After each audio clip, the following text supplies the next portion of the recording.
Halo pemirsa Kisi-Kisi, saat ini tim Kisi-Kisi sudah berada di Desa Pengasinan, Gunung Sindur, Bogor, Jawa Barat.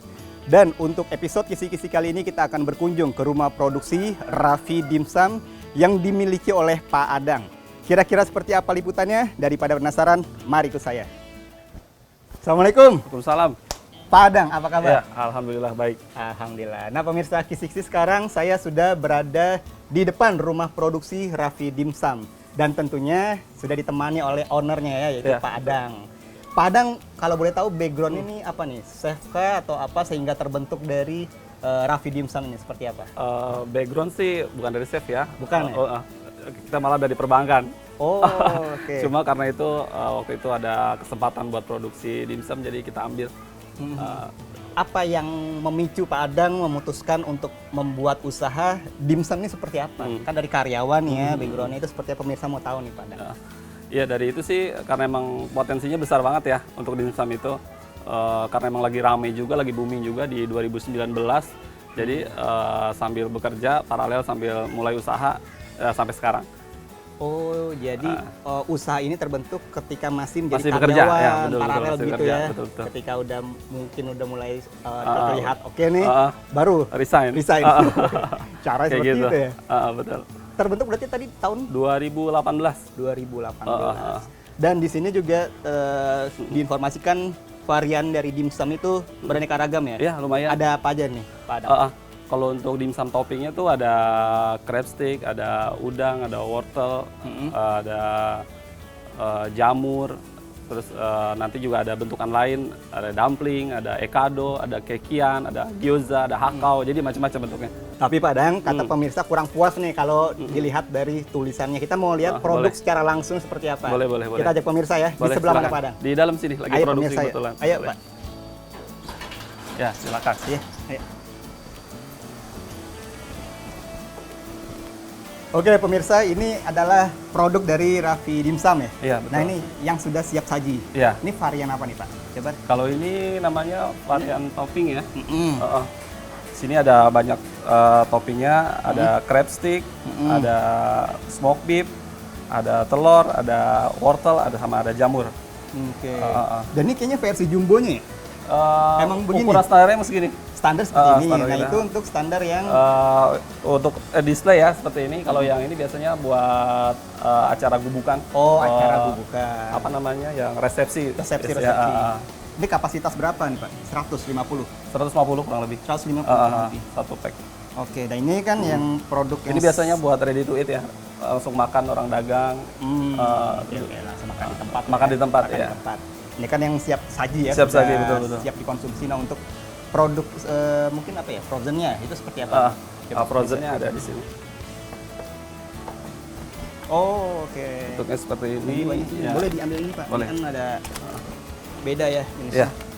Nah ini jadi ada dua ya. Iya, Dua kita packaging topping ada beberapa packingan sih sebenarnya. Ada beberapa, ini yang sampelnya aja. ini sampelnya aja, yang ini isi 30, kemasan 30, mix topping. Mix topping ada juga yang per topping biasanya sesuai orderan. Biasanya per topping juga bisa. reseller ada yang minta satu topping, ada yang minta mix, ada yang cuma minta 2 topping, macam-macam. Jadi kita Menyesuaikan kita lagi ya? menyesuaikan. Kalau yang ini kemasan Mika isi 50, ada juga satu lagi isi 100. Lebih besar lagi. Oh, iya pantasan di sini ada ini ya pemirsa ya. Iya, ada isi Mika 100. 50 dan 100, vakum juga 10 dan 30 30 ya. piece gitu. Dan ini yang menarik juga kalau dari packaging kok saya lihat nggak ada label ya, maksudnya stiker dari Raffi Dimsum nih sengaja seperti itu konsepnya. Betul. Kita emang dari awal kita konsepin untuk main reseller ya. Reseller, terus orang maklon gitu. Jadi mereka beli tinggal tempel stiker langsung jual. Jadi mereka nggak perlu repacking lagi, dari kita udah selesai repackingnya. Makanya kita ada kemasan 10, 30 kayak gitu. Memang Modelnya konsepnya tujuan seperti itu konsepnya, ya. iya. Tapi juga tidak menutup kemungkinan secara personal juga bisa membeli juga. Oh kan? iya, bisa. Oke. Nah untuk banyak kan ya. Di sini pemirsa juga bisa lihat ya beberapa produknya. Kemasannya. Untuk kemasannya juga, ini produksi setiap hari tuh rata-rata berapa Pak? Satu hari itu kurang lebih 100 kiloan deh. 100 kilo daging ya. Untuk jadinya itu per 100 kilo itu kurang lebih 3.500 piece 3.500 per hari itu terus per hari. ya, konsisten ya? Rutin. Ya sekarang sih biasanya kita sesuai order ya. Kalau order banyak biasanya kita di atas itu gitu aja.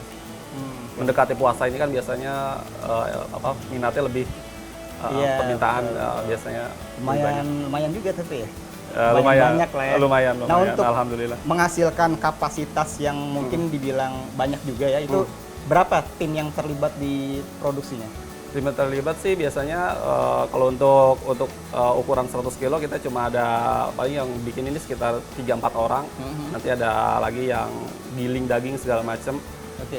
Jadi ya kurang lebih 5-6 orang lah. 5-6 orang ya. Dan di sini tempat-tempat sama juga semua ini Pak ya? Apa ini semua buat varian-varian stok-stoknya ya? Betul, buat nyetok. Biasanya juga kita setelah bikin, kita kemas, langsung kita bekuin, kita freezer, masukin freezer. Dan nah sekarang nih sedang ada proses produksi. Oh iya, betul. Oh. Ada di belakang nanti bisa dilihat. Pas sekali, langsung aja kita ajak pemirsa untuk melihat produksi dari Triaski Dimsum Oke. seperti apa ya. Boleh, Oke. boleh, silakan. Kita tutup dulu aja, nggak Oh apa-apa. iya. Oke. Ayo Pak. Ayo, mari, Yuk, pemirsa, silakan. yuk.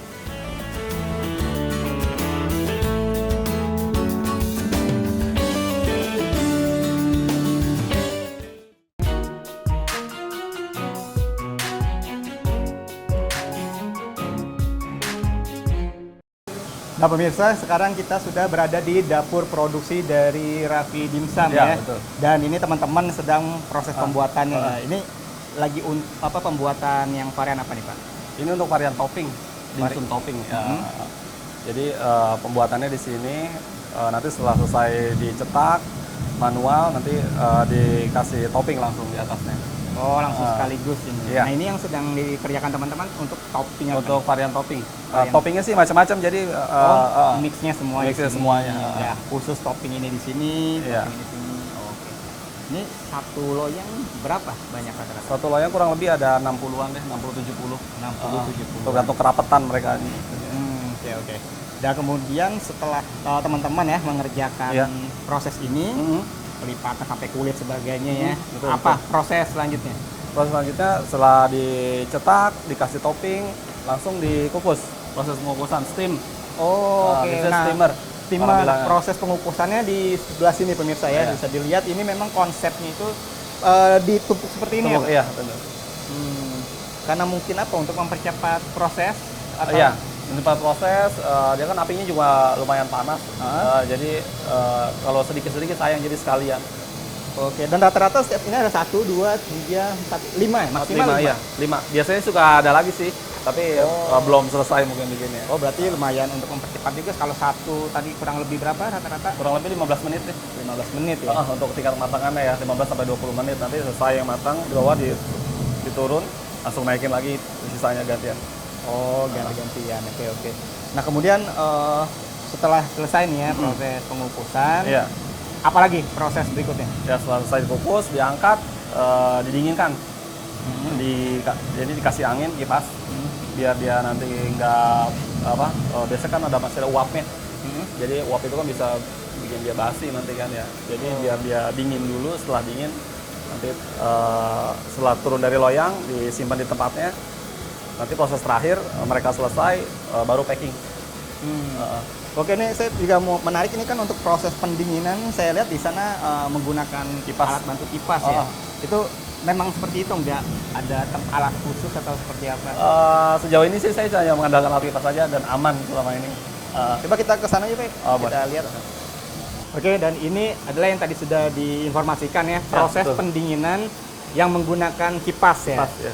Oke, dan tadi berapa lama tadi? Kurang lebih 10 menit lah. Kurang lebih 10 menit. 10 menit. Oke. Dan untuk proses ini pendinginan, kemudian setelah itu selesai. Selesai setelah pendinginan langsung kita diturun dari loyang kayak gini displaynya. Biar dia biasanya kan masih ada uap-uap juga tetap panas ya. Ya pokoknya intinya biar dia dingin aja gitu, biar uapnya udah nggak masih udah habis gitu uap. Langsung dijadikan satu untuk proses untuk packaging selanjutnya. Langsung di packaging sesuai order biasanya, mau yang biasanya kan reseller beda-beda, ada yang isi 50, ada yang isi 100, ada yang 30, ada yang vakuman, jadi macam-macam sesuai order. Oke, dan ini kan dimsum Padang adalah dimsum ayam ya. Nah, betul. gimana cara kan mungkin di sisi lain ada kenaikan dari harga mungkin kebutuhan bahan bakunya seperti ayam dan lain sebagainya. Dari sisi harganya itu apakah menyesuaikan harga pasar seperti apa Padang? Apa flat seperti itu? Selama ini sih flat aja ya. Jadi kita untuk menjaga reseller juga biar tetap apa ya nggak pindah lah karena persaingan itu kan banyak ya. Produsen itu juga banyak. Jadi rata-rata harga standar segitu ya kita ikutin harga pasar segitu. Untuk kenaikan biasanya ya sebisa mungkin kita tahan nih. Seperti itu. Berarti secara tidak langsung kalau memang tidak menaikkan harga ketika kebutuhan pokok itu naik, berarti mau nggak mau dari penghasilannya ya, keuntungan dari Padang dong. Ya? Betul ya. Biasanya ya marginnya yang tergerus lah. Jadi nggak apa-apa sih ya, selama masih lancar, masih ada sisa kita nggak ada masalah. Okay. Karena dari 2018 kalau nggak saya baru narikin harga sekali. Dari harga sebelumnya per piece-nya untuk kayak topping kayak gini 1.750. Untuk sekarang baru tahun lalu kita naikin 1.850, 100 rupiah. Hanya satu kali saja? Satu kali dari 2000, ya itu dari awal 2018. Karena memang tujuannya agar tidak putus juga ada kerjasama dengan para reseller ya. Benar. Itu biasanya emang agak susah sih. Jadi kita bertahan di situ aja buat biar berjalan semua gitu aja. Oke, yang penting bisa ya siklusnya bagus lah ya. Betul. Dan menurut informasi bener ya Pak, untuk kayak bahan baku nih dari dimsum sudah selesai, itu bahannya nggak terbuang sama sekali. Nah itu katanya dibuat produk lagi ya? Itu gimana Pak ceritanya Pak? Biasanya sih potongan kulitnya itu biasanya dimanfaatin sama ada juga sih warga yang ambil biasanya buat dibikin makanan lagi biasanya. Konsepnya seperti itu dari konsepnya seperti itu ya. Seperti apa sih? Ada di dalam nanti potongannya bisa dilihat bentukannya kayak gimana. Ya, cuma di sini kita biasanya langsung diambil sih. Kita kita nggak produksi lagi, kita udah selesai produksi limbah langsung diambil. Untuk dibagikan ke tetangga-tetangga mungkin. Tetangga seperti itu. Oke, gimana Pak? Coba Pak penasaran saya lihat. Boleh ya? Di dalam ada. Oke, yuk. Potongannya. Boleh silakan. Yang mana Pak Adang? Yang dihasilkan lagi nih produk dari biasanya seperti ini ya. Gini. Ini limbah dari kulit pangsit. Biasanya dimanfaatin lagi sama tetangga. Bisa dikonsumsi sendiri, bisa juga dijual lagi. Ditambah rasa-rasa biasanya digoreng. Mungkin sebutannya kayak keripik pangsit. Keripik pangsit, betul. Dan ini Padang bagikan cuma-cuma gitu? Iya. Biasanya karena kita kan udah nggak sempat produksi lagi kan sampai sore gitu. Biasanya kayak gini udah langsung diambil aja sama tetangga-tetangga biasanya. Oke. Dan ini juga yang bahan-bahan yang biasa ya. Sebelum terjadi proses produksi yang betul. tadi. Dan ini bahan-bahan ya. Ini namanya kulit tahu. Ini biasa kita pakai buat khusus ekado sama kekian. Kalau udah pesenan baru kita bikin. Kalau yang ini biasanya dimsum kulitnya nggak pakai ini, nggak pakai kulit pangsit ini. Ini pakai nori. Jadi kulitnya kulit nori. Pakai ini. Ini kan nanti jadinya. Iya, kurang lebih kayak gitu lah. Oke. Apalagi Padang biasa atau hal apa yang bisa di-share ke kita nih untuk produksi dari Raffi Dimsum, produknya atau apa? Atau hanya seperti ini dan sudah selesai siap untuk pasarkan biasanya gitu. Sudah siap berarti untuk pasarkan. Nah, oke. Ya biasanya sih kita kalau untuk pemasaran langsung bekerja sama ada koperasi juga. Terus selebihnya kita main reseller juga. Jadi paling nggak setiap bulan tuh udah pasti ada keluaran reseller sini tanggal sekian jadi udah pasti. Sudah ada listnya. Udah ada listnya. Reseller tetap mungkin. Reseller tetap ya benar. Oke.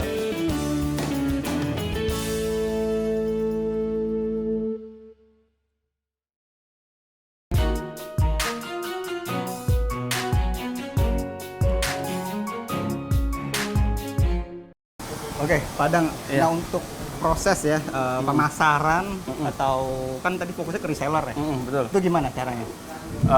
Biasanya sih kita dapat reseller itu dari jaringan sosmed ya, kayak sosmed juga. Terus nanti mereka biasanya komunikasi kita, ya kita kasih biasanya ada harga spesial untuk reseller. Nah ya udah berjalan begitu aja. Dia mereka bikin PO, kita kirim. Gitu. Oke, sampai sejauh ini se-Jabodetabek reseller atau sudah sampai di luar Jawa juga? Sejauh ini yang masih aktif sih sama Lampung aja sih. Oh, di luar Pulau Jawa, Pulau Jawa, Lampung ada Lampung. juga ya? Tapi nggak intensitasnya sebulan sekali. Kalau di sini masih kita pakai jaringan koperasi juga. Terus lebihnya reseller sama ya reseller kecil aja sama reseller gede lumayan. Untuk reseller baru atau yang ingin bekerja sama itu gimana caranya? Biasanya tinggal hubungi kita aja. Kita ada nomor kontak, ada admin juga yang bisa dihubungi. Nanti untuk kerjasama nanti bisa hubungi kita langsung. Di nomor berapa, Pak? Di 0857 8064 0811. Oke, ada media sosial atau sejenisnya yang bisa dihubungi? Ada. Di mana? Biasanya di IG. Oke, alamatnya? Alamatnya Raffi Dimsum. Disambung aja? Iya, Raffi Dimsum gitu. Oke. Nah, untuk usaha dimsum, misalnya dimsum atau dimsum lah ya, ini kendala apa biasa yang ditemui ya, hal-hal sulit apa ketika menjalankannya? Ya biasanya sih kendalanya di bahan baku aja sih kita ya. Bahan baku ya tadi kenaikan harga nih kayak gini mendekati Ramadan biasanya bahan baku naik. Tapi bahan baku itu kan nggak selamanya di Ramadan aja naik, kadang-kadang di bulan-bulan biasa pun kadang bisa naik gitu. Nggak bisa ditebak ya? Nggak bisa ditebak ya. Paling kendalanya itu aja sih sama kadang kulitnya juga susah dicari gitu. Oke, dan untuk harga-harga nih dari mulai yang kemasan ini ya, kemudian Mika itu berapa, Pak? Biasanya untuk harga reseller ya, untuk yang kemasan vakum kayak gini yang isi 30, itu kita jual di harga 60.000. 60.000? Isi 30. Oke. Kalau yang kecil itu, yang kemasan Mika 50 kita jual 100.000. Untuk yang 100 ini 185.000. Oke. Dan itu pun mungkin tadi juga diinformasikan ya, bisa menyesuaikan apa yang diinginkan, nantinya bisa satu varian, betul. dua varian, tinggal dikomunikasikan lebih lanjut juga ya. Untuk variannya pun juga beraneka ragam. Di sini juga ada dari mulai vakum ada 10 dan 30 ya ukuran, dan Mika 50 sampai dengan 100. Dan kalaupun memang untuk partai besar, ada acara dan sebagainya itu tinggal disesuaikan aja mungkin ya. Hamin berapa biasa untuk pemesanan? Biasanya sih untuk acara-acara besar biasanya hamin 7 hari lah. Hamin 7 lah. Udah komunikasi ke kita. Nanti kan biasanya kan kalau untuk acara itu mereka juga include sama pegawainya, include sama tempatnya, biasanya begitu. Ada juga yang cuma pesan barang aja, ada. Ya kita sesuaikan lah biasa. Oke, Pak. Nggak ada niatan gitu, Pak, untuk mungkin ada event-event kayak Ramadan atau sejenisnya ya, buka gitu booth di perumahan atau seperti apa gitu? Ada biasanya sih kalau Ramadan selalu rutin ya, ada biasanya. Memang sudah berjalan? Sudah berjalan. Ya selama ini juga kita ada event-event bazar gitu selalu kita ikut. Terus biasa itu untuk branding sama untuk ya branding lah biasanya. Kita kasih harga reseller, biasanya kan tertarik tuh. Salah satu cara kita buat guide reseller di situ juga. Nah, mungkin harapan ke depan apa nih? Harapan ke depan ya pastinya bisa lebih maju ya. Lebih maju, jaringannya bisa lebih luas. Itu aja sih paling. Oke. Atau ingin berinovasi dengan bentuk dan rasa yang berbeda lagi ke depannya? Oh iya, kita masih belajar juga. Iya, masih belajar juga. Nih, bocorin nggak? Belum ya? Masih proses ya? Masih proses. Karena biasanya kan permintaan itu kan, keinginan pasar itu kan beda-beda ya. Jadi sekarang, saya mau minta yang ini. Jadi kita belajar juga. Belajar bisa dari teman, bisa dari YouTube juga. Jadi emang bisa ada barang-barang khusus yang mereka minta. Oke, berarti masukan dari customer itu adalah proses pembelajaran juga mungkin ya? Iya, betul. Masukan ya, input buat kita proses apa ya? Setiap kali ada order yang saya nggak bisa, biasanya bareng-bareng sih saya, ayo kita belajar ini gimana caranya. Untuk bahan baku biasanya saya ya, mereka beli cara buatnya aja biasanya. Caranya aja. Justru caranya itu yang susah kan. Caranya betul. Bahan semua orang bisa mungkin bisa. Tekniknya. Oke, cara buatnya. Padang, saya dan tim Kisi-Kisi mengucapkan terima kasih banyak ya. Baik, Mas. Terima kasih juga. Iya. Bermain nih ke dapur produksi dari Raffi Dimsum ya. Iya. Semoga, terima kasih. Iya, semoga usahanya lancar, sukses, maju. Iya. Harapan-harapan juga Allah mudahkan semuanya ya. Iya, amin. Terima kasih. Dan demikian pemirsa Kisi-Kisi liputan saya bersama Pak Adang, seorang pengusaha dari Raffi Dimsum. Semoga liputan ini menjadi inspirasi untuk kita semua. Bagi pemirsa El Sinta TV dan teman-teman UMKM yang ingin diliput oleh tim Kisi-Kisi, silakan menghubungi nomor telepon atau media sosial kami yang ada di bawah ini. Akhir kata, saya Rabet mohon undur diri dari hadapan Anda. Terima kasih dan sampai jumpa.